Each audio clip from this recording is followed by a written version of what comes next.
Hey, salut la team, j'espère que vous allez bien, j'espère que tu vas bien. Je te retrouve aujourd'hui dans une vidéo où je vais t'expliquer plusieurs termes de l'immobilier. Aujourd'hui, c'est une vidéo qui est un peu pour les débutants, mais il en faut pour tout le monde et sur ma chaîne, je vais essayer d'en faire pour tout le monde et à chaque niveau. Aujourd'hui, ça va être un peu plus ciblé débutant. Tout simplement, je vais t'expliquer les mots que tu peux entendre lorsque tu t'intéresses à l'immobilier et parfois, tu te demandes c'est quoi la définition. Moi, je le vois dans mes participants, il y en a de différents niveaux, il y en a des très avancés, des aguerris, et puis il y en a vraiment des tout débutants. Et on m'a déjà demandé qu'est-ce que c'est le cash flow, par exemple. Donc tu vois, je vais essayer de te l'expliquer avec des mots simples. Alors on va commencer. Qu'est-ce que c'est que le cash flow? Le cash flow, c'est tout simplement, si tu préfères, le bénéfice. Le bénéfice qui va te rester lorsque tu vas prendre ton loyer, tu vas retirer ta mensualité de crédit, tu vas retirer ta taxe foncière mensuelle, donc tu la prends à l'année, tu la divises par 12, et tu vas retirer tes charges de copropriété. Je donne un exemple. Tu touches 500 euros de loyer. Tu as 250 euros de crédit. Tu as 50 euros de taxes foncières mensuelles. Ça fait 300. Et tu as 70 euros de charges. Ça fait 370. 500 moins 370, il te reste 130 euros de bénéfice. C'est ce qu'on appelle le cash flow. Et pour réitérer les opérations et pouvoir vivre de tes loyers, il faut absolument que tu me cumules tous ces petits cash flows. Il ne faut absolument jamais que tu ne décaches pas de cash flow. D'accord? Et encore moins que tu doives rajouter de l'argent. C'est le meilleur moyen de ne pas pouvoir continuer ton parcours d'investisseur. Donc en fait, c'est toutes ces petites sommes qu'on appelle cash flow, bénéfices, peut-être que tu comprendras mieux, tous ces petits bénéfices que tu vas accumuler qui vont te permettre un jour de commencer à avoir 1002, 1003, 1004 et peut-être après de quitter ton boulot lorsque tu auras la somme qui, toi, te paraît satisfaisante pour vivre. On m'a demandé aussi qu'est-ce que c'était différé partiel, différé total. Je vais essayer de t'expliquer vite. Quand tu fais un prêt à la banque, ton prêt il se compose de deux parties. Ta mensualité. Le capital, d'accord? Disons que tu as une mensualité de 1000 euros. Tu vas peut-être avoir 800 euros de capital. Ça, le capital, c'est à toi. C'est ce que tu vas payer. Dans les 1000 euros, ils vont prendre 800 euros et ils vont venir rembourser ce que tu as emprunté chez eux. Donc, indirectement, c'est à toi. Théoriquement, tu le récupéreras le jour où tu vendras. Et tu as de 800 à 1000 euros, il reste 200 euros, tu as ça, ce qu'on appelle les intérêts. Les intérêts, c'est le bénéfice de la banque. Si tu veux qu'on parle comme ça, c'est le bénéfice de la banque si tu comprends mieux comme ça. Ça, c'est perdu. C'est leur bénéfice, tu leur donnes, c'est perdu. Lorsque tu fais un différé partiel, la banque te fait un différé partiel, disons 1 an. Tu vas voir avec eux, tu vas dire, écoutez, ok, c'est bon, moi je fais mon prêt. Par contre, moi, mon capital que je dois rembourser, d'accord, le capital, les 800 euros là, qui viennent en déduction de ce que j'ai pris, ça, je vais le reporter 1 an plus tard. Je vais juste commencer à vous donner vos 200 euros, votre bénéfice. Je vous le donne pendant 1 an. Mais moi, ce que je viens rembourser, c'est mon problème en gros. Je n'ai pas envie de le rembourser tout de suite. Je le rembourserai encore 1 an supplémentaire. Donc du coup, l'avantage de ça, c'est que ça te permet, tu vois, au lieu de payer 1000 euros, tu vas payer que 200 euros leur intérêt, le bénéfice de la banque. Et ça va te permettre de mettre tes 800 euros de capital, toi, que tu vas toucher en loyer, de côté. Par contre, ton prêt, il courra 1 an supplémentaire. Si tu as pris sur 20 ans, on ira sur 21 ans.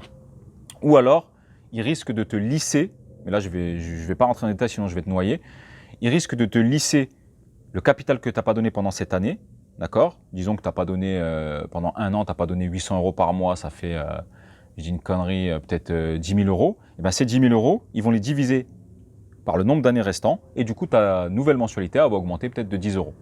Ils fonctionnent de deux façons, ou alors ils vont te rajouter 1 an. Maintenant, le différé total, qu'est-ce que c'est? C'est quasiment la même chose, sauf que là, même le bénéfice de la banque, tu ne le payes pas. Même le bénéfice de la banque, tu payes 0.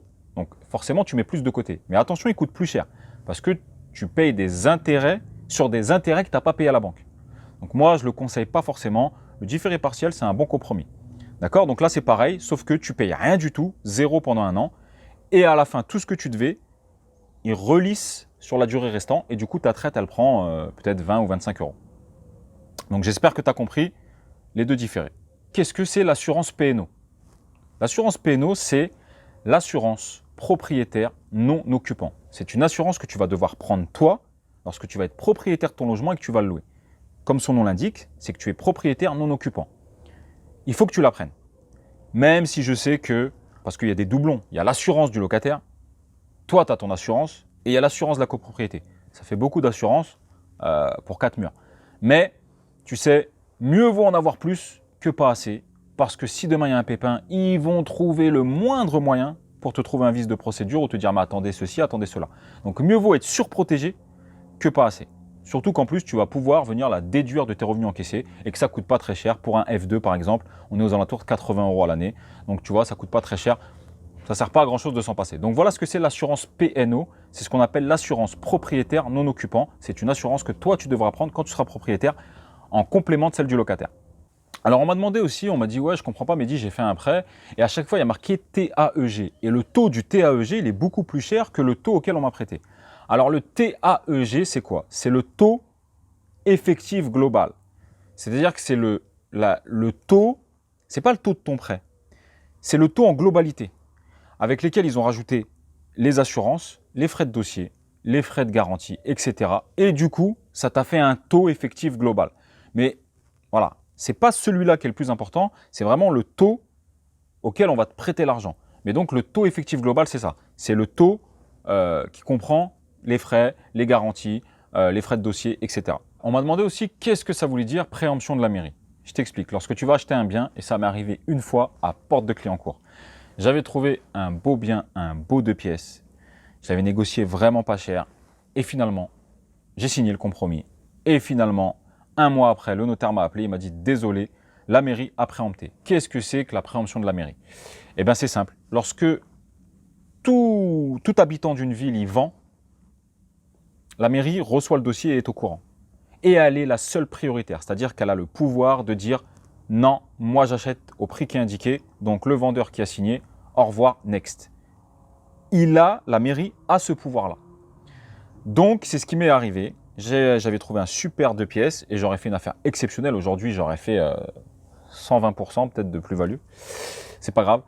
Et du coup, ils l'ont pris pour une association, etc. Mais bon, bref. Voilà, la préemption de la mairie, c'est ça. La mairie a ce pouvoir.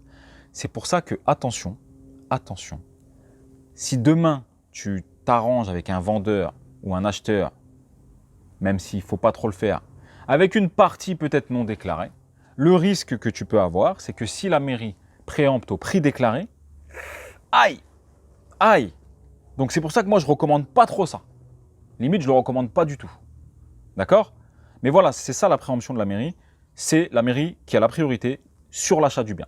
Et tu peux faire ce que tu veux, hein, taper des pieds, monter en l'air, faire des saltos. C'est comme ça, ils ont la priorité. Qu'est-ce que c'est aussi une AG? Une AG, c'est tout simplement une assemblée générale. Lorsque tu vas acheter, si tu achètes dans un bien en copropriété, tous les ans, tu as des assemblées générales. Une réunion entre tous les copropriétaires pour décider de qu'est-ce qu'on fait pas, est-ce qu'on doit faire ça, etc. Et vous votez. Donc c'est ça, une AG, une assemblée générale. Et je te conseille d'y aller. Alors on m'a demandé aussi qu'est-ce que c'était que la nue propriété et l'usufruit. On m'a dit, j'entends beaucoup ces termes-là et tout, je voudrais savoir qu'est-ce que c'est.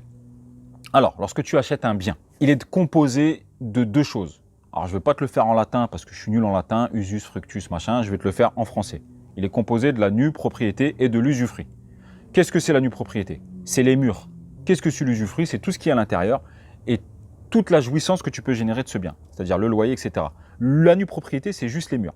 Pour te donner un exemple, c'est comme une bouteille de coca, d'accord?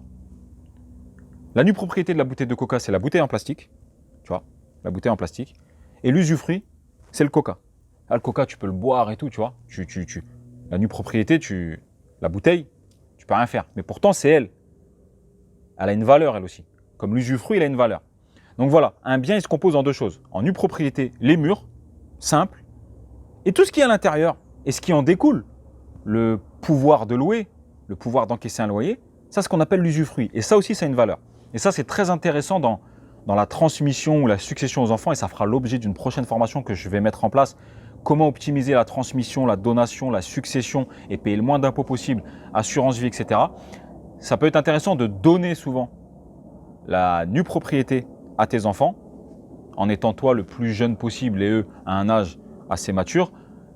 Comme ça, la nue propriété, elle a une décote et l'usufruit, il leur revient de droit sans frais de succession. Voilà, donc j'espère que tu as compris. On m'a demandé aussi qu'est-ce que c'est la capacité d'endettement et souvent le taux de 33% qui revient. La capacité d'endettement, comme son nom l'indique, c'est ta capacité à t'endetter. Les banques, elles ont une règle simple. Tu touches 3 000 €, tu ne peux aller que jusqu'à 1 000 €. Pour eux, il faut que tu aies 2 000 € pour continuer à vivre. D'accord? Donc voilà, c'est ça. Donc si tu as un crédit pour une maison, que tu touches 3 000 euros et que tu as 1 500 euros, on est à 50% d'endettement et il y a très peu de chances que ça passe. Sauf, je découle sur la deuxième question qu'on m'a posée, sauf s'ils calculent avec le reste à vivre. Lorsque tu seras investisseur, lorsque tu auras plusieurs biens, la méthode de calcul sera différente. On parlera de reste à vivre. Par exemple, moi, pour ma part, je suis endetté à 70% si tu prends le calcul normal. Mais pourtant, j'ai assez de reste à vivre pour vivre. Pourquoi? Je vais te faire un exemple très simple. Si tu prends une personne qui gagne 2 000 euros et que demain, elle a un crédit de 1 000 euros pour une maison, tu es d'accord avec moi qu'elle est endettée à 50%. Donc, la banque ne suivra pas. Si maintenant, tu es une personne qui gagne 10 000 euros et qu'elle a un crédit de 5 000 euros pour sa maison, pareil, endettée à 50%. Il lui reste 5 000 euros pour vivre. Tu me suis? De l'autre côté, il restait que 1 000 euros à la personne qui gagne 2 000. Quand tu gagnes 10 000 et que tu as un crédit de 5 000, tu es endetté à 50%. Mais pourtant, il te reste 5 000 euros pour vivre.